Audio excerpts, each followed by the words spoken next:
تو ایک چیز کا اپنا ایک دائرہ ہوتا ہے جس کے اندر پھر کوئی دوسری شے داخل نہیں ہوتی۔ تو یہی معاملہ قرآن پاک کا ہے۔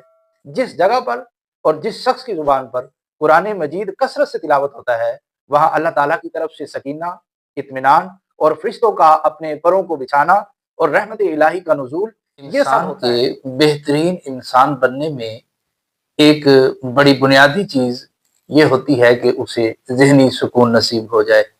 جب تک کوئی شخص انتشار ذہنی کا شکار ہے، جب تک اس کے خیالات مرتکز نہیں ہیں، تو اس کے دماغ کے اندر بیسیوں ایسے خیالات چل رہے ہیں، تو ان مختلف چیزوں کی وجہ سے وہ پریشانی کا اور انتشار کا شکار ہے۔ تب تک اس بندے کے بہترین بندہ بننے کے امکانات کم۔ بہترین بندہ وہی ہے جو سب سے پہلے اپنی ذہنی صحت اور اپنے ذہنی سکون پر توجہ دے۔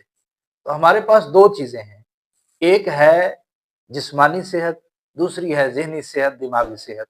تو ذہنی سکون اور جسم کی صحت، یہ دو چیزیں ہیں، جب یہ انسان کو مل جاتی ہیں تو وہ بڑی ایک معتدل اور متوازن زندگی گزار سکتا ہے۔ قرآن مجید کی جو تلاوت کا معاملہ ہے، تو اس میں دو پہلو ہیں۔ ایک یہ ہے کہ قرآن مجید اللہ کے ذکر کی ایک صورت ہے۔ جب ہم قرآن پڑھتے ہیں تو قرآن کا ایک ایک لفظ پڑھتے ہوئے ہم اللہ کو یاد کرتے ہیں، اللہ کا ذکر کرتے ہیں۔ اللہ کا ذکر وہ چیز ہے کہ جس کے حوالے سے اللہ تعالیٰ خود قرآن پاک میں ارشاد فرماتا ہے، الا بذکر اللہ تطمئن القلوب، سن لو کہ اللہ کے ذکر میں ہی دلوں کا چین ہے۔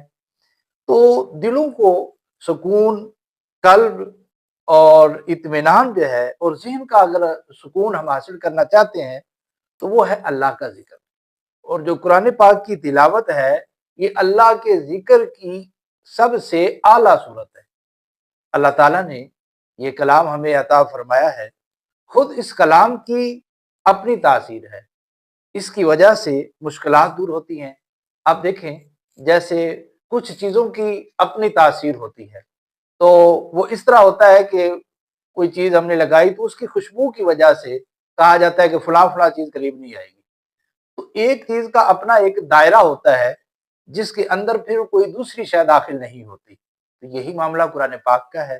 جس جگہ پر اور جس شخص کی زبان پر قرآن مجید کثرت سے تلاوت ہوتا ہے، وہاں اللہ تعالیٰ کی طرف سے سکینہ، اطمینان اور فرشتوں کا اپنے پروں کو بچھانا اور رحمت الہی کا نزول، یہ سب ہوتا ہے۔